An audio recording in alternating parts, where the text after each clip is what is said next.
Bien. ¿Alguna pregunta antes de empezar?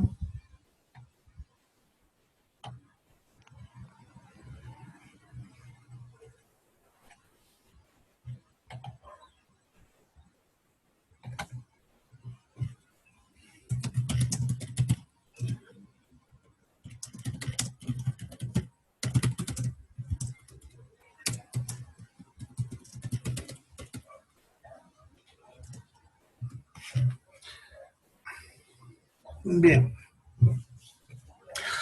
Entonces ya hemos visto hace rato cómo se forma la orina, ¿ya? Ahora vamos a ir entendiendo cómo ocurren ya esas funciones, ¿ya?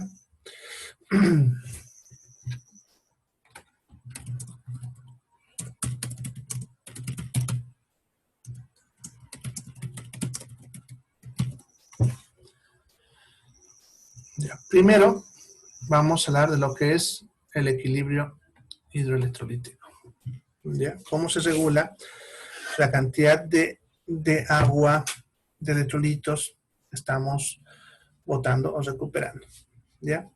Bien, empezaremos con lo que todos ustedes alguna vez han vivido en su experiencia. ¿Qué pasa cuando toman mucha agua? ¿No? Ustedes saben que si ustedes toman más agua o rápidamente, saben que les va a dar ganas de orinar. ¿Por qué pasa eso? Cuando consumimos agua, después de un rato esa agua llega al intestino, se va a empezar a absorber. ¿Y a dónde va a ir esa agua? Hacia la sangre.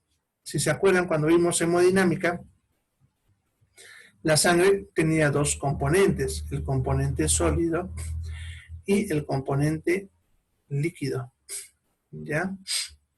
Ahora, si yo consumo agua, esa agua del intestino se va a ir hacia el componente líquido de la sangre, ¿no? Eso significa que me va a incrementar la volemia, ¿ya? Y si se me sube la volemia, subirá, ya saben, el retorno venoso, luego el volumen sistólico, luego el gasto cardíaco, luego la presión arterial y luego el flujo sanguíneo, ¿no? Sería esa la secuencia. ¿Ya? Pero en este punto llegaremos solamente hasta la presión arterial, ¿ya? Como la presión arterial ha subido, tampoco estamos hablando de que subió a niveles patológicos, sino sube, pongámosle, estaba en 75, subirá a 85, ¿no? Entonces va a subir dentro de los parámetros normales, tampoco se va a ir a los temas patológicos. Eso significa que si aquí en el glomérulo la presión se incrementa, eso significa que va a salir más cantidad de agua, porque va a haber más presión, más fuerza de empuje y por lo tanto más filtración de la orina. Entonces, al hacer eso, sacaremos más agua directamente aquí a la cápsula de boca. Entonces, formaré más cantidad de orina primaria. Esa orina primaria pasará por acá, ¿ya? Y hay un aparatito que lo vamos a ver después, que se llama aparato justaglomerular, que está midiendo la presión arterial, ¿ya? Y según eso regula cuánto sodio y cuánta agua se absorbe, ¿no? Porque no se olviden que en este punto, en la CGL, recuperamos el agua, ¿no? Absorbemos agua, ¿ya? Pero si tenemos mucha agua, mucho sodio, aquí no recupera tanto. Por lo tanto, de esa manera vamos a empezar a perder el agua que hemos metido en exceso. ¿Ya? A la inversa, cuando nos está faltando agua, si yo no consumí agua, entonces, ¿de dónde saco el agua para todas mis funciones? Del componente líquido de la sangre. Entonces, al hacer eso, le estoy quitando, se dan cuenta, volumen a la sangre. O sea, le quito agua para otras funciones del cuerpo y la sangre va a perder agua.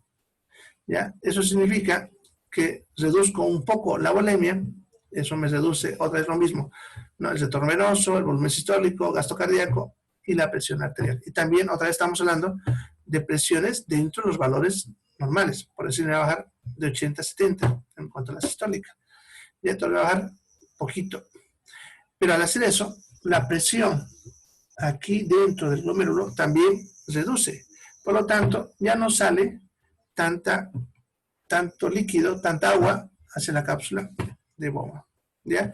Luego eso va a avanzar por el túbulo contorneado, ¿ya? Esa orina que decíamos, y acá, ¿ya? En lo que es la CGL, ¿ya? Se recuperará menos sodio y menos agua, ¿ya? ¿Eso para qué? Para retener ya, más agua en el cuerpo. Ya, entonces hará ese proceso. ¿Listo? Así, por ejemplo, regularíamos lo que es el equilibrio hidroelectrolítico. ¿Ya? La siguiente función es la de eliminar sustancias de desecho metabólico. ¿Ya? Y eso es fácil de entender. Como decía, en la orina primaria se forma aquí en la cápsula de Bowman, la orina primaria, y ahí en ese líquido salían sustancias como lo que es la urea, la creatinina, el ácido úrico, el ácido urótico y otros. Y estos ya no se reabsorben, por lo tanto ya nos recuperamos y así salen. Entonces simplemente por la filtración conseguimos botar estas sustancias, las de desecho metabólico. En cuanto a las sustancias exógenas que ingresaron al cuerpo, los alimentos, dependerán de su tamaño. Las más pequeñas saldrán igual por aquí por filtración y obviamente no las recuperaremos. Y las más grandes, en la última etapa, aquí por secreción, serán capturadas y botadas directamente en la orina. ¿Ya? Bueno, luego nos toca hablar de la función de control de la presión arterial. ¿Ya? Pero para eso hay que hablar un poquitito más sobre lo que es un mecanismo, ¿ya?, que se llama sistema renina-angina aldosterona. ¿Ya? Ahorita les voy a explicar eso en una pizarrita. Vamos a borrar esto. Tenemos un rato. Si tienen alguna pregunta hasta acá.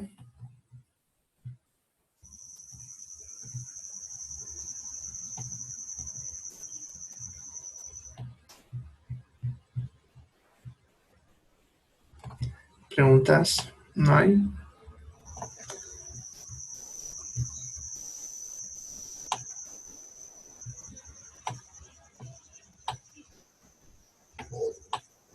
Aquí está.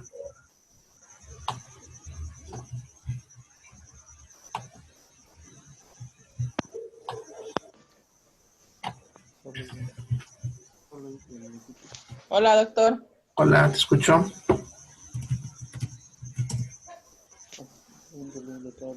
Te escucho, Juana. Hace rato le estaba hablando y no me escuchó, doctor. Algo habrá pasado. Pero ahora ya te escucho. ¿Qué era? Pregunta. ¿Por qué? ¿Por qué? A ver.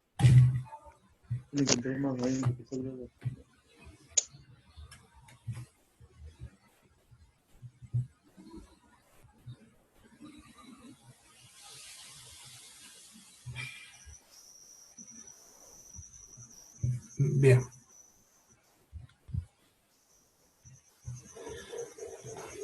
Bueno, entonces, el riñón va a controlar la presión arterial de dos maneras. La primera tiene que ver con lo que les acabo. Hola. Sí. Ahora sí, doctor. Le Ya, cuento que desde que inició la clase quise hablar y no sé qué pasaba. Seguro estaba inactivado tu micrófono o algo así. Sí, cuando inició la clase, yo le quería preguntar, tengo una duda y no sé si ahorita o se la pregunto al final. Preguntar de una vez porque vos sabes que al final nos pisa el tiempo. Sí, es sobre el sistema, el aparato digestivo. Ya. Donde dice la parte del duodeno, por ejemplo, el duodeno en este está la porción del bolo alimenticio, se mezcla con el jugo biliar y el jugo pancreático formando el quimo, ¿no es cierto?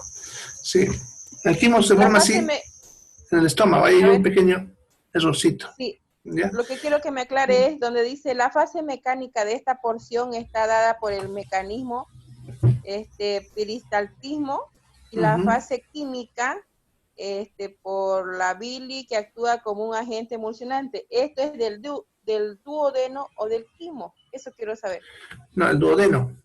La porción se llama duodeno, es la parte del intestino delgado, ¿no? Entonces el quimo se forma en el estómago y de ahí pasa al duodeno, ¿no? Que sería el quimo, sería la mezcla de los alimentos con el jugo gástrico. Entonces esos dos se están mezclando y esa masa de alimento pasa al duodeno, ¿ya? Y en el duodeno se vuelve a mezclar con la bilis y con lo que sería el jugo pancreático, ¿no? ahí sigue el proceso.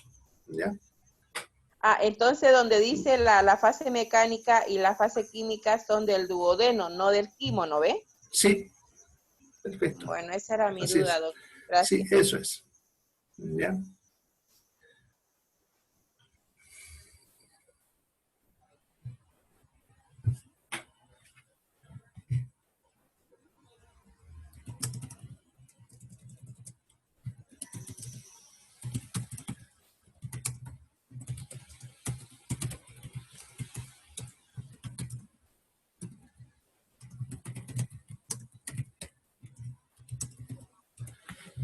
Bien, entonces volviendo al riñón. Como decía, en el riñón, la regulación de la presión dependerá de dos funciones o dos procesos. ¿Ya? La primera depende de la presión arterial, pero dependiendo de lo que sería la volemia. ¿Ya? Acuérdense lo que les decía hace rato. ¿Ya? Si yo saco agua del volumen sanguíneo o le subo agua, al aumentar o bajar el volumen, puedo regular la presión arterial. ¿Ya? Entonces, si a una persona se le empieza a subir su presión arterial, el riñón al principio va a tratar de regular esta subida o la bajada, ¿no? Recuperando o perdiendo más cantidad de agua. ¿Ya? Si la presión está muy alta, el riñón va a procurar botar lo más que pueda de agua, no va a recuperar, así hace que la volemia reduzca y así bajaría la presión. Pero esa función, podemos decir, funciona, pero leve, o sea, no me regula grandes variaciones de presión, porque también, si dan cuenta, no le puede sacar toda el agua a la sangre, ¿no? Entonces tiene que tener un límite, ¿ya? Entonces, así regularía primero lo que sería el riñón, la presión arterial. Entonces, ese sería el mecanismo regulando la volemia, que es menos eficiente, si ustedes quieren. Pero tiene un segundo mecanismo que es mucho más eficiente y tiene que ver con una estructura llamada aparato yuxtaglomerular, que es un grupo de células que se encuentran justamente entre las dos arterias, la que entra y la que sale del glomérulo. ¿Ya? Estas células están todo el tiempo midiendo dos cosas: la presión arterial, como ven, y la concentración de sodio. Dependiendo de la variación de estas dos cosas, van a liberar una hormona llamada renina. ¿Ya? Basta con que cualquiera de las dos baje, ya sea que la presión baje o que el sodio reduzca. Esto va a hacer que el aparato yuxtaglomerular libere hacia la sangre una sustancia llamada renina, la renina.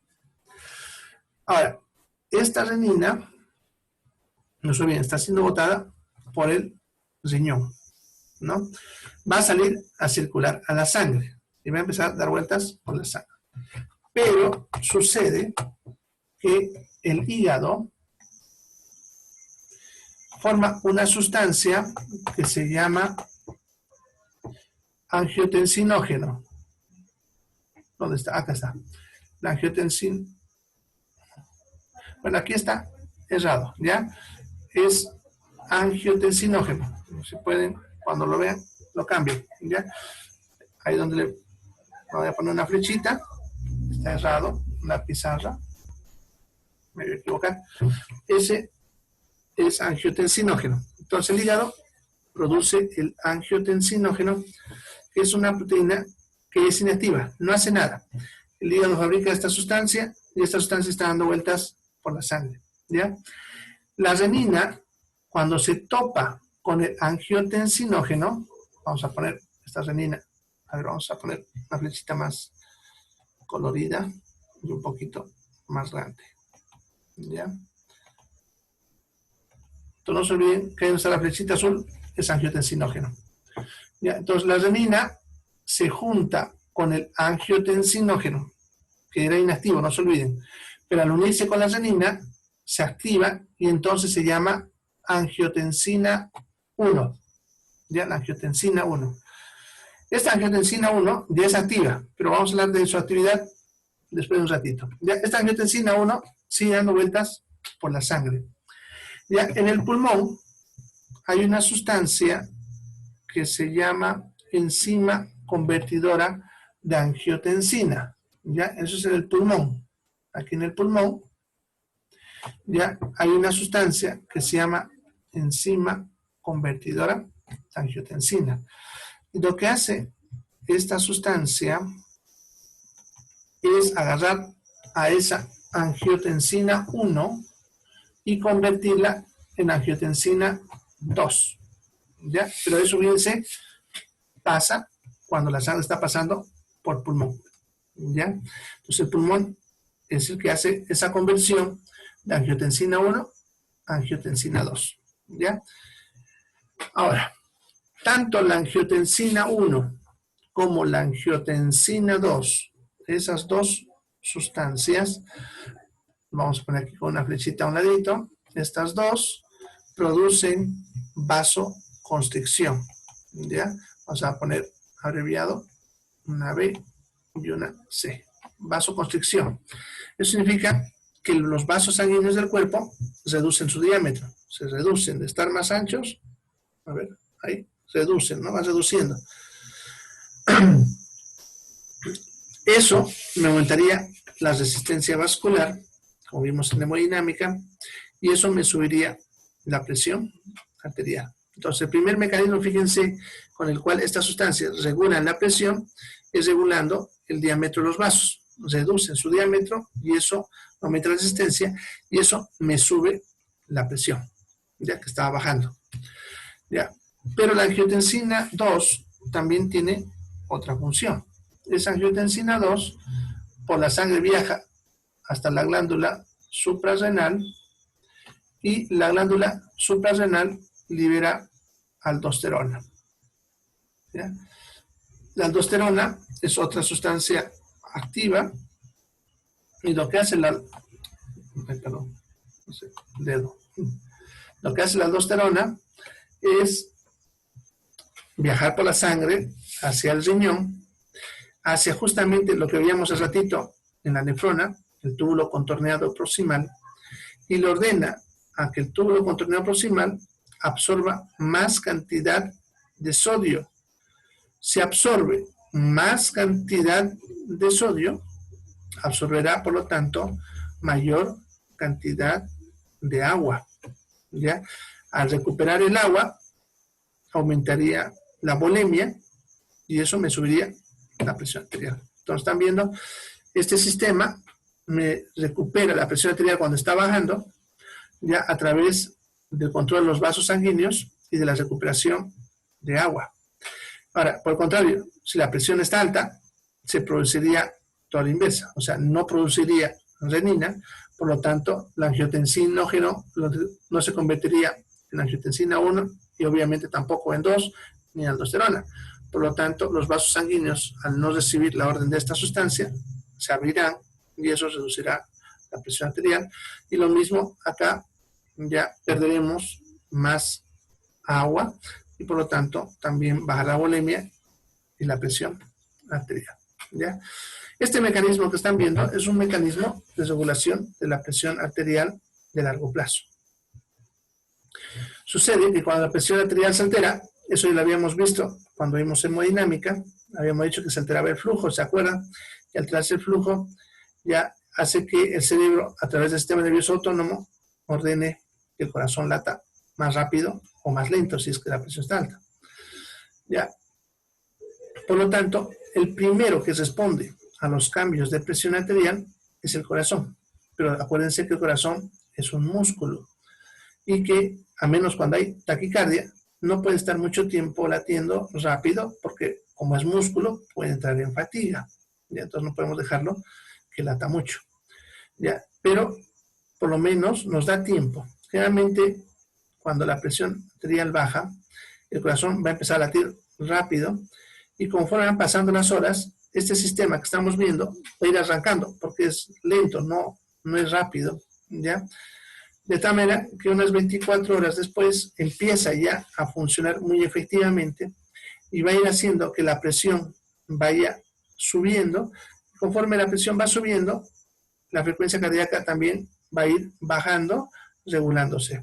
Y por lo tanto, cuando hay cambios de presión arterial, de forma inmediata es el corazón el que responde. Y en las siguientes horas, este sistema se va a ir haciendo cargo del control de la presión arterial. Por eso decimos que el corazón ya es una respuesta de corto plazo, pero rápida, y esta, el riñón, sería una respuesta de largo plazo, pero lenta. Entre los dos se complementan cuando hay cambios de presión arterial, ¿ya? Además, como están viendo, aquí también participan los órganos, como el hígado, el pulmón, ayudando también a regular la presión.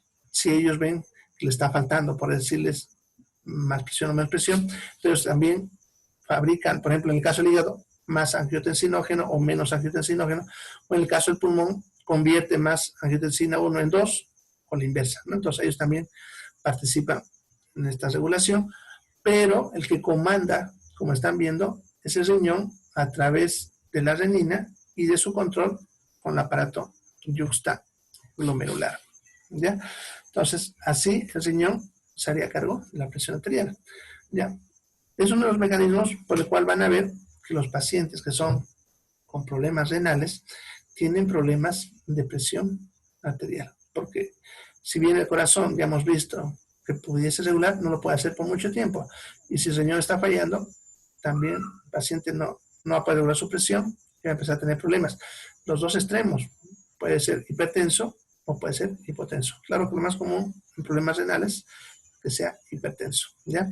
Ahora, las drogas que usamos para los tratamientos de la presión arterial tienen que ver con regular estas funciones que estamos viendo, ¿ya? Algunos, por ejemplo, lo que van a hacer es regular la frecuencia cardíaca, ¿no? Subiéndola y bajándola, y de esa manera regulando la presión arterial, ¿ya? Y otros actuarán sobre estos mecanismos, bloqueando, por ejemplo, la enzima convertidora de angiotensina, la que decía que hay en el pulmón. Eso, por ejemplo, son las drogas que más usamos, como lo que es el enalapril, el captopril, etcétera. Son los que más usamos, y lo que hace es bloquear este mecanismo químico que les acabo de explicar. Otros me bloquearán a la aldosterona, otros a la angiotensinógena, dependiendo de la droga que se usa, ¿ya? Pero me bloquean este proceso químico para regular la presión arterial. Bien. ¿Alguna pregunta hasta acá? ¿Preguntas? ¿Preguntas?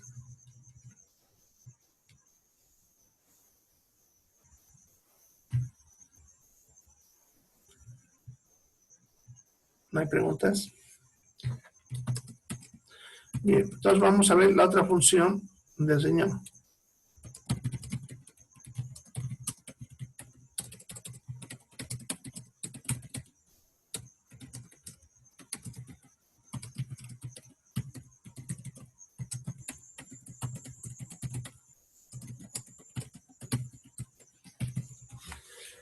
Bien.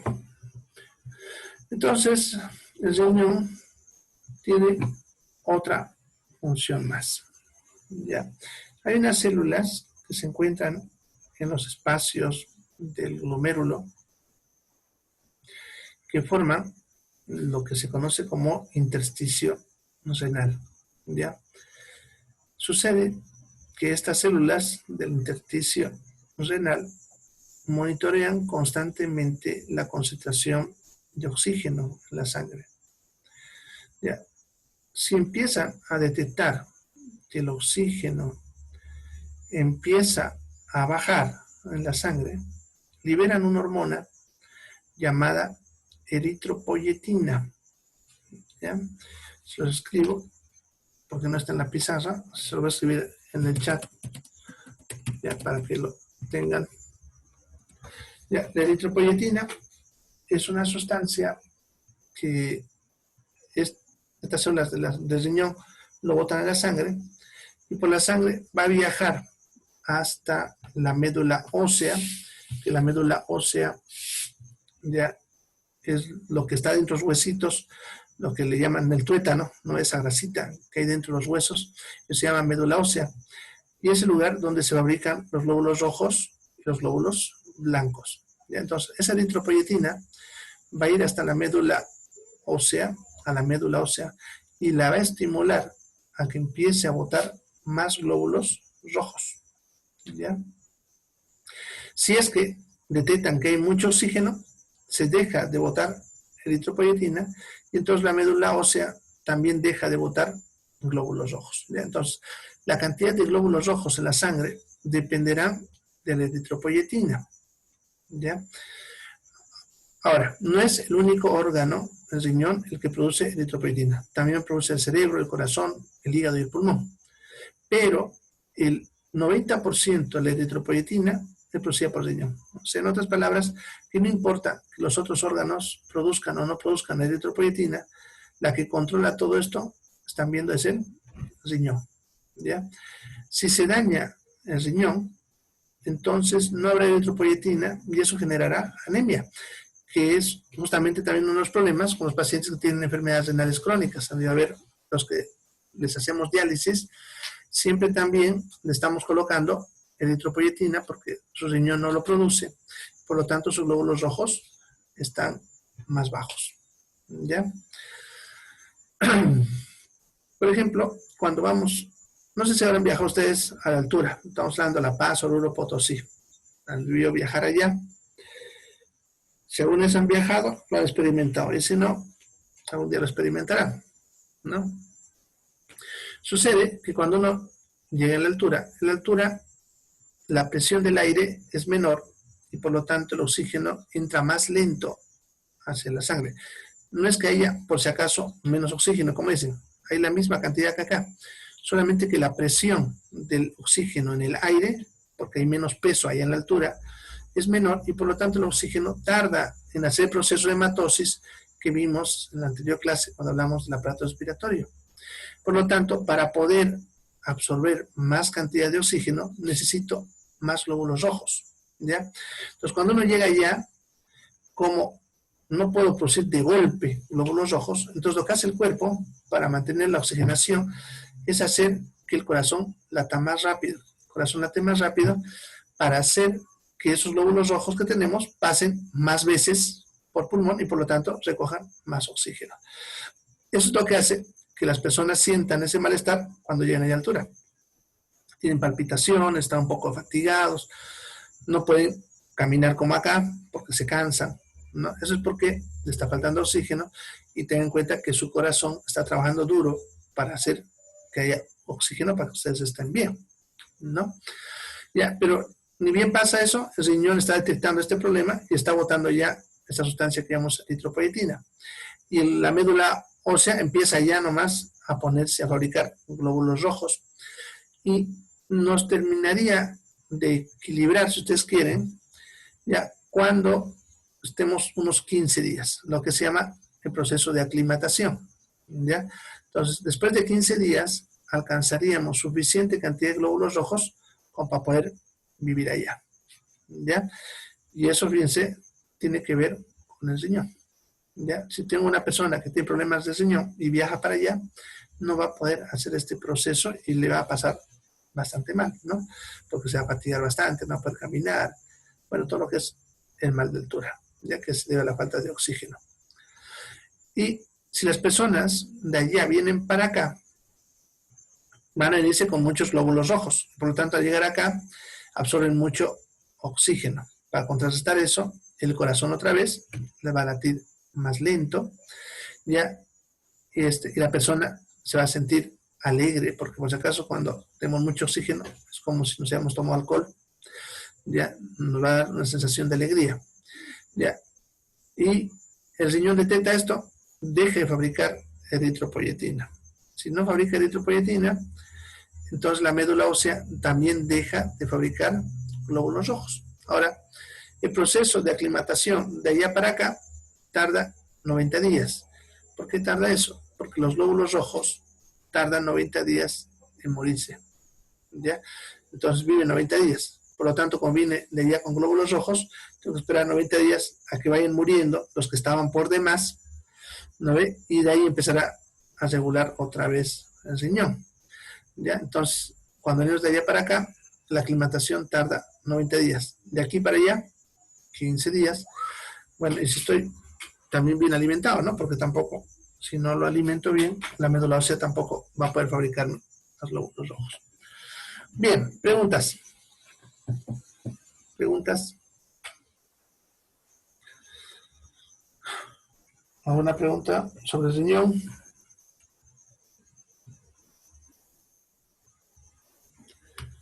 Bien, no hay ninguna entonces. Doctor, ¿y la heparina para qué es? La heparina es un anticoagulante. ¿Ya? No es una sustancia normal del cuerpo, por si acaso. La heparina se la obtiene de unos gusanos que chupan sangre. ¿Ya? Ahorita no me acuerdo su nombrecito. Ahorita me acuerdo, ¿ya? Son los gusanitos que chupan sangre, ¿ya? Pero para poder chupar sangre, la sanguijuela, eso se llama, la sanguijuela, ¿ya? Para poder chupar sangre, este gusano usa este anticoagulante para que la sangre no se le coagule y pueda alimentarse. Ahora, como hemos visto que es una sustancia que evita la coagulación, lo usamos nosotros en patologías en las cuales hay formación de coágulos, ¿ya? Cuando hay embolias, problemas de infartos cardíacos, la famosa coagulación intravascular diseminada, que han de ver que es una complicación del COVID, pero solamente se usa en pacientes internados, ¿ya? O cuando se va a hacer situaciones de riesgo en las que pueden formarse coágulos, por ejemplo, cirugías prolongadas en personas obesas, las que fácilmente hacen coágulos. El problema de estos coágulos es que luego han embolias. Entonces, para evitar eso, le vamos a dar un anticoagulante, ¿ya? La heparina es la que usamos para eso, ¿ya? Y sus derivados, ¿ya? Ahorita hay como la flaxiparina, por ejemplo, que son derivados que usamos para ese proceso, ¿ya? Doctor, y a los que dializan, algunos de los que dializan, he visto la eritropoyetina, sí he visto, esas dos utilizan cuando van a dializar. Ya, eso es para la hemodiálisis, porque para la diálisis peritoneal no se usa heparina. Lo que pasa es que ten en cuenta que la sangre va a salir a una máquina, ¿no? Y ahí va a circular y de ahí va a volver. La sangre, las células sanguíneas, como las plaquetas, por ejemplo, tienen ciertos receptores que se activan cuando entran en contacto con otras cosas que no sean las arterias, con el mismo aire, y eso genera la coagulación. Entonces, esa sangre, al entrar en la máquina, se coagularía, ¿ya? Pero, para evitar eso, le damos heparina, para que así la sangre no se coagula y pueda circular por la máquina y pueda entrar de nuevo al cuerpo sin coagularse, ¿ya? Para eso se usa la heparina. Gracias, doctor. ¿Alguna otra pregunta? Bueno, entonces nos vemos mañana. Ya vayan leyendo. Ahorita les subo la pizarra esta de acá y el dibujito de la nefrona para que ahí puedan jugar estudiando con eso. ¿Ya? El cuestionario, por si acaso, recién lo voy a lanzar. Anoche se me fue la cabeza y recién ahorita los compañeros me hizo acuerdo. No me di cuenta que no les había enviado a ustedes el cuestionario. Así que lo voy a mandar ahorita terminando la clase un ratito y se los mando. ¿Ya? Bien. Gracias, doctor. Nos vemos mañana. Se cuidan. Hasta mañana. Chao, chao. Cualquier cosita que tengan sobre COVID, algo, pueden preguntarme, no hay problema. ¿Ya? Nos vemos. Chao, chao. Ya, doctora. Hasta mañana.